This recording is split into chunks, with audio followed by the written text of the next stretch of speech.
Et tous les autres Tintin. Allez, on va changer de question avant. Attention, on va passer à une petite question de encore plus de culture là. Hein. Vous allez voir apparaître un ruban peu à peu. Attention, ces images pourraient vous choquer. Hein. Je préfère vous prévenir pour les scènes. Alors là, on voit. Alors oui, ce ruban vous dit quelque chose, mais est-ce que c'est le ruban de Mobius? Ou plutôt le ruban de l'anus, ou celui de Frobenius, ou alors celui du dieu romain Janus. Mobius, l'anus, Frobenius, Janus. Je réponds. Hop. Oh, celle-là, je me fais même pas d'illusion, j'arriverai pas à te troubler là-dessus. Hein. Tous ces noms sont presque sérieux, Michael, tu remarqueras. Hein. Presque, je dois dire que le bleu m'a troublé un instant. Je ne fais pas de commentaire. D'accord. Alors, bon, on va essayer. Ah, on a déjà des réponses. Hein. Un ruban qui possède des propriétés bien magiques. Hein. D'ailleurs, il y a beaucoup de tours de magie qui sont, enfin oui, je viens de le dire, à base de ce ruban. Quand vous le prenez et qu'on le coupe en deux, par exemple, le long de la longueur, hein, tu sais ce qu'on obtient si on prend un tel ruban, qu'on le coupe en deux. Faites les tests chez vous, le long de la longueur, on obtient combien de rubans? Eh bien, est-ce qu'il faut donner la solution ou pas? On peut, puisque c'est pas la question. Ne dis pas le nom du ruban, mais on en obtient, on pourrait s'attendre à en obtenir deux quand on prend un ruban et qu'on le coupe dans le sens de la longueur. Attends, on y revient après. 118 bonnes réponses. Le ruban de Mobius, du nom de Auguste Ferdinand Mobius, un mathématicien. Il y avait Frobenius, hein, dont on a parlé la semaine dernière avec les nombres de Frobenius dans les donuts, si vous vous souvenez, pour ceux qui étaient là. Et donc, quand on prend un ruban de Mobius et qu'on le coupe dans le sens, dans le sens de sa longueur, on obtient quoi, Michael? À la moitié. Ouais. Eh bien, on obtient qu'un seul ruban. Qui est deux fois plus grand. Qui est deux fois plus grand, c'est ça. C'est assez saisissant. C'est assez fou. Et si ça vous intéresse, je ne sais pas si tu connais les vidéos et les travaux de Tadashi Tokeda. Ah non. Il y a pas mal de vidéos qu'il a faites sur ce sujet, justement, parce qu'on peut faire plein de variantes autour de ça. Et voilà, tout ce qui est topologie, c'est quelque chose qui personnellement me fascine. Et tout ce qu'on peut faire avec les formes, il y a toujours plein de choses contre-intuitives. Par exemple, qu'est-ce qui se passe si on prend le ruban de Mobius et au lieu de couper au centre du ruban, on coupe au tiers? Comme ça, et on va toujours tout droit. Ah, ça, je me souviens, je l'ai fait en animation, en fait.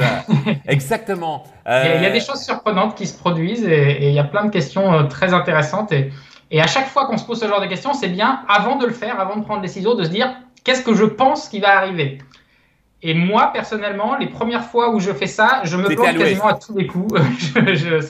Et à chaque fois qu'on voit le résultat, il y a un effet waouh, justement. Mais comment ça se fait qu'on obtient ça en découpant ces formes-là?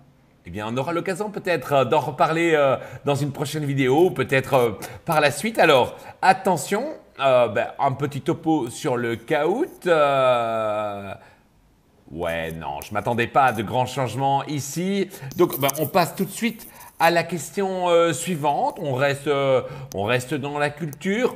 J'aime bien faire la fête. Justement, on parle de début de déconfinement. Alors, moi, quand on me parle de fête, tout de suite, il y en a une qui me vient en tête. C'est celle consacrée au nombre pi. Mais quel jour de l'année fête-t-on le nombre pi? Parce que oui, certains vont peut-être découvrir qu'on fête le nombre pi. Si, c'est très sérieux, hein. Pour la première fois, ça a été fêté officiellement à San Francisco, en fait, dans le célèbre musée consacré aux sciences, dans les années 80. Je pense que c'est là que ça a eu lieu la première fois. Est-ce qu'on fête pi le 14 mars, le 26 avril, le 22 juillet ou le 10 novembre? Bon, pour ceux qui le savent… La grande fête des mathématiques. Tu dis? La grande fête des mathématiques. Oui, tout à fait. Il y a chaque année, ça prend un peu plus d'ampleur. Tout à fait. Tout à fait. Je regarde les commentaires. Je vois Elise qui dit big up à l'association P-Day. Effectivement, il y a 2 semaines, il y avait Joël Cohen qui est l'organisateur justement des spectacles P-Day. Mais c'est là que tu avais fait ta fameuse conférence sur les pâtes. C'est dans ce Sur les contexte-là. Hein. pattes. Oui, C'est oui. ça. Moi, j'avais vu la comédie musicale. Alors, si, je vais le faire. Pardon, bouchez-vous les oreilles. Mais ça démarrait. Ils ouvraient simplement avec la musique du Roi Lion et ils énonçaient les décimales. C'est bien. Ça faisait C'est quelque ça. chose du genre 3, 14, 15, 9, 2, 6, 5, 3, 5, 8, 9. Ben, ça, en beaucoup mieux. Hein. Mais c'était vraiment fantastique. Alors, Attends, ouais. j'ai essayé de retrouver la vidéo parce que ça a été filmé, ça. Donc, Oui. ah voilà, je l'ai. Ah, tu vas la mettre en lien peut-être ou Je la mets tout de suite en lien dans le chat. Ah, ça c'est pas Hop. mal du tout comme ça. Certains pourront s'en rendre compte. Vous êtes Vous pourrez 117, l'entendre chanter. 117 à avoir la bonne réponse. Tu remarqueras quand même, donc c'est le 14 mars. Bon, pourquoi, Michael, le 14 mars? Eh bien, parce que c'est le 3-14. Alors, c'est en notation anglo-saxonne. Effectivement, on a pour habitude de noter le mois avant le jour. Et donc, ça fait 3-14 qui donne une approximation du nombre pi.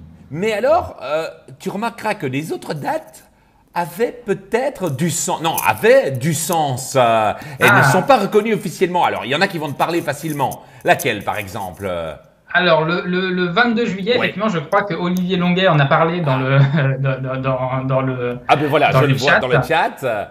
Voilà. Qui est le jour de l'approximation de pi, puisque 22 septième. 22 septième, c'est une des plus célèbres qui vaut 3,14,28 et non pas 3,14,15. Enfin, 3,14,28 et des poussières. C'est le jour alors, de l'approximation de pi, tout à fait. C'est ça. Celle-là, elle est encore assez connue. Alors, comment tu vas te débrouiller sur le 10 novembre, par exemple Alors, le 10 novembre, 10-11, je dois avouer que là, je ne l'ai pas. Ben, c'est le 314e jour de l'année, suivant le Ah. calendrier grégorien. Et J'étais en train de chercher, peut-être que c'était pi en binaire, parce que 10-11, ça s'écrit qu'avec des 1 et des 0. Ah Mais oui. j'allais trop loin, là. il y en a des possibilités. Hein. Et alors là, tu m'aurais impressionné pour le 26 avril. Pour le 26 avril, Alors, le 26 avril, donc 2,64. et c'est un événement plutôt astronomique. Et Ah, ce jour-là, la longueur de l'orbite terrestre parcourue divisée par la longueur totale est égale à combien, à ton avis? si. Pi, exactement. C'est ce jour-là. Ah oui, là, je l'avais pas du tout, là. Ah ouais, la longueur de l'orbite terrestre divisée par la distance parcourue, ça nous fait pi. Ah oui, oui, oui, tout à fait. Bon, on comprend qu'on a choisi peut-être plus facile en disant le 14 mars. Hein. Alors, Le je vois 14 quelques mars. personnes dans le chat qui parlent du taux d'œil aussi. Ah effectivement. ouais. Il y a Ah, mais cette petite, il y a cette controverse. Hey, j'ai failli en faire une question, mais j'ai pas réussi à la formuler. Et moi, j'aime bien le nombre taux. Hein.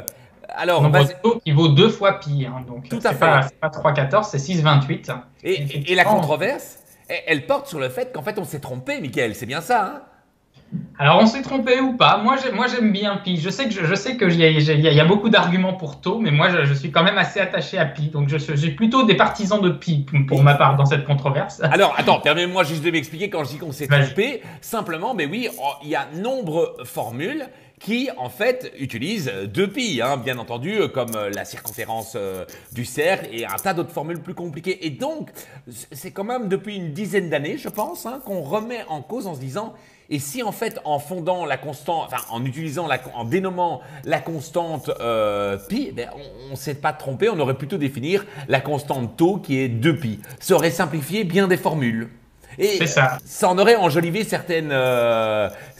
Par exemple, sinus de x plus pi bah, serait égal à sinus x, tout simplement. Si pi vaut 2pi, hein, attention. Hein, Oui, c'est donc taux. oui, oui, tout à fait. Mais moi, je suis déjà dans l'époque où on a oublié pi. Bon, attention, c'est quoi ça? Ben oui, ah ouais, c'est dingue. Hein. Non, le taux des... Mais il y a moyen de faire la fête tous les jours. Et d'ailleurs, pour ceux qui font la fête tous les jours, ça c'est formidable. Attention, un petit topo sur les scores. Là, il s'est peut-être produit des choses. Et Sébastien nous fait son apparition. Sébastien, encore un Français, un podium exclusivement français. Hein. Là, vous prenez vraiment bien votre revanche. Attends, j'essaye de voir. Ah mais oui, mais vous ne le voyez pas, pardon, le podium. Vous ne le voyez pas, le voilà. Attention, comme ça. C'est clair pour tout le monde. Attention, Dulot, la coupe, elle est pour toi. Dulot. Je ne connais pas le nombre WO. Je ne sais pas, il y a des gens qui parlent du nombre WO. Est-ce que c'est un vrai nombre ou est-ce que vous venez de l'inventer dans le chat? Ah, alors ça, j'ai jamais. Ah voilà, il y a Mine qui se dit. Ah oui. Et il y en a qui disent la formule de l'air, ça la détruit. Non, du coup, E exposant hippie est égal à ce moment-là, si je ne dis pas de bêtises, à 1. Et non pas à -1, justement. Ouais, donc, E ito est égal à 1. Oui, pardon. Oui, tu n'aimes pas quand je parle de pi non, pi c'est pi. Oui, d'accord. Ne touchez pas au pi pour Michael. E exposant ito est égal à 1. Mais si quelqu'un prend en cours ce live, il va penser qu'on est… Bah, attention. Ah, allez, on continue. On continue sur les cultures générales. Attention. Je sais pas si tu sais ça. On a souvent parlé des médailles Fields. Hein. Le dernier à avoir reçu, ils sont 4 à avoir reçu la médaille Fields lors de la dernière remise des médailles. C'était à Rio de Janeiro en 2018. Et l'Iranien Kosher Bikar, c'est le seul à avoir obtenu 2 médailles Fields. Tu le savais ça? Je le sais, et je crois d'ailleurs que pour les habitués du Myriogone, ça a été rapidement évoqué par Roger dans une de ses émissions. Donc on va voir ceux qui suivent. Ah, d'accord. Alors pourquoi a-t-il obtenu 2 médailles? Bon, il faut se creuser pour trouver des anecdotes possibles. Donc il y en a une que j'ai sortie, c'est quelqu'un lui a volé sa médaille. Bon, après tout, pourquoi pas. Mais au fait qu'on dit Kosher Birkar, mais ce sont peut-être Kosher et Birkar, des jumeaux siamois. Et donc là, si tu remets une médaille Fields, donc un prix très prestigieux, il pourrait y avoir dispute dans les frères siamois, ça poserait problème. Ou bien alors peut-être que Kosher Birkar est un génie absolu, à l'origine de 2 découvertes incroyables qui n'ont rien à voir, et on s'est dit il fallait le récompenser. Ou alors, comme ça arrive aux Oscars ou aux Césars, hein, c'est vrai, en France vous avez les Césars ou aux Molières, le maître de cérémonie a commis une erreur. Hein. C'est déjà arrivé ça. Hein. Alors attention. Oui, c'est le genre de choses qui arrivent. Alors attention. Ouais, allez, la majorité de bonnes réponses. Quelqu'un lui a volé sa médaille je suis quand même content que j'ai réussi à semer le trouble et le doute avec le maître des cérémonies et l'origine de 2 découvertes incroyables. Non, c'est assez incroyable, mais on lui a volé sa médaille le jour même. Donc, on lui remet et puis il participe à une conférence de presse et pendant ce temps-là, on lui vole sa médaille et son portefeuille. Il n'a pas eu le temps d'en profiter beaucoup. Ouais. Ah non. Faut dire qu'elle a une valeur. J'avais lu. C'est pas une valeur si extraordinaire que ça. Hein. Je dirais 3 000 €. Ah, la médaille. Le prix qui est remis avec la médaille ou la médaille en elle-même? Non, la médaille en elle-même, puisque. Ça, je ne sais pas. Il me semble que j'avais lu, donc c'est évidemment pas mal, mais je veux dire, c'est pas un lingot d'or, quoi. Donc, non, la médaille, donc. On était un peu étonné que par rapport au risque-prix, et on l'a jamais retrouvé. On n'a jamais retrouvé. Donc, on ne sait pas si elle refera surface un jour, si elle est chez un collectionneur. Oui, c'est possible ça qu'un mathématicien ait décidé de se l'approprier. Alors attention, est-ce que Dulot s'est fait avoir? Non, mais on a François. Ah, mais François qui nous… Mais François, mais quel plaisir de te savoir parmi nous. Attention, qui était mon invité la semaine dernière. Christian propose que la médaille est peut-être sur l'étagère de Roger maintenant. Christian Mercard, bonjour Christian. Bonjour Christian. Ah oui, qui est arrivé. Alors attention, je remets nos fenêtres. Christian qui est arrivé dans le… Ah non, il est dans le chat, hein, il n'est pas… Ok, peut-être, ça ne m'étonnerait pas. On demandera à Roger lors de la prochaine fois. Attention, ça peut être… ça paraît bien possible, ça. Ah oui, ce que je voulais dire aussi, c'est que ça me fait penser, non, parce que dans ces questions, vous avez peut-être aussi des questions fourbes. Alors, pourquoi pas finalement, si vous avez, parce que vous pouvez envoyer un petit email, peut-être que tu peux le mettre l'email dans le chat, Mika, si tu es d'accord. Vous pouvez envoyer un email pour me demander de participer et d'être mon invité, mais vous pouvez aussi m'envoyer un email avec des idées de questions. Et comme ça, on pourra jouer en disant la question envoyée par Sébastien, 49 ans de France, est la suivante. Et on pourra dire oh, mais qu'il est fourbe, Sébastien. Bon, je ne sais pas, je ne vous promets pas qu'elles seront toutes retenues, mais n'hésitez pas. Si vous avez des idées de questions, envoyez-les. N'ayez crainte, j'en ai à profusion en réserve, mais je pense que l'idée du quiz, justement, c'est de développer une bonne interactivité. Alors, je viens de poster l'adresse dans le chat. Ah ben, super. Non, Didier, ce n'est pas moi qui ai la médaille Fields. Non, donc pas la peine de m'accuser. On continue avec un vrai ou faux. Attention, un vrai ou faux, vous êtes prêts? Bon, attention, un vrai ou faux, c'est danger ça, les vrais ou faux. Est-ce qu'il y a plus de nombres entiers que de nombres naturels?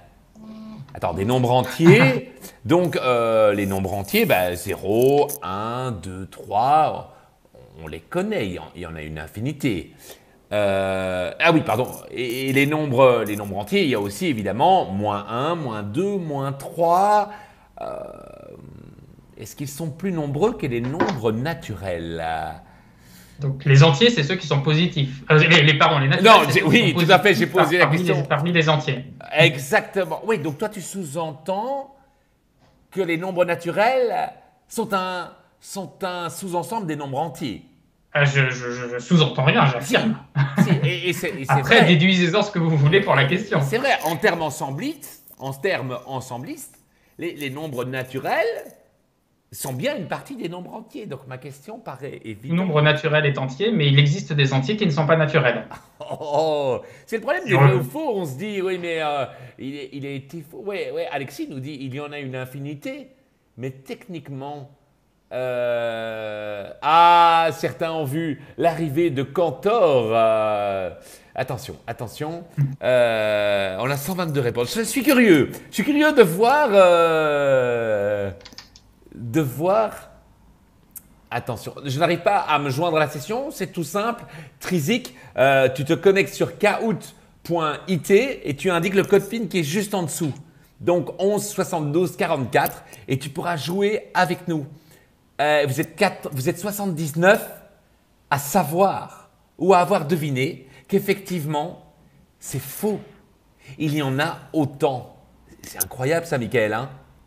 Alors c'est vrai, en fait, quand on se pose ce genre de questions, dès qu'on est dans l'infini, c'est des questions qui ont longtemps troublé les mathématiciens et les mathématiciennes, parce que dans l'histoire, il y en a beaucoup qui ont dit non mais ça marche pas, on peut pas compter avec l'infini et on peut pas poser des définitions claires. Et donc la définition que tu sous-entendais sous cette question, c'est effectivement la définition qui a été posée par Cantor, comme l'ont dit des gens dans le chat. Qui se faisait traiter de fou à l'époque, hein, Cantor et Dedekind. Hein. On leur a dit, il s'est fait vraiment allumer pour sa théorie sur l'infini. Hein. Tu peux nous faire deux petits ensembles sur ta tablette extrêmement moderne, Miguel, pour nous montrer… La technique un peu, c'est de comprendre que des infinis sont dénombrables ou pas. Donc par exemple, tu vas nous faire d'abord le premier ensemble des nombres naturels. Ok, donc les naturels, 0, 1, 2, 3, 4, 5 et ainsi de suite. Et si tu écris les nombres entiers, a priori, tu vas peut-être… Alors je les écris dans quel ordre? Parce que si j'écris… parce que ça, c'est aussi des nombres entiers. Donc je pourrais écrire 0, 1, 2, 3, 4, 5, mais il manquera les négatifs. Voilà, donc écris peut-être 0, comme ça on va le faire correspondre. Et puis on va faire 1 moins 1, 2 moins 2, etc. 1 moins 1, 2 moins 2, 3, etc.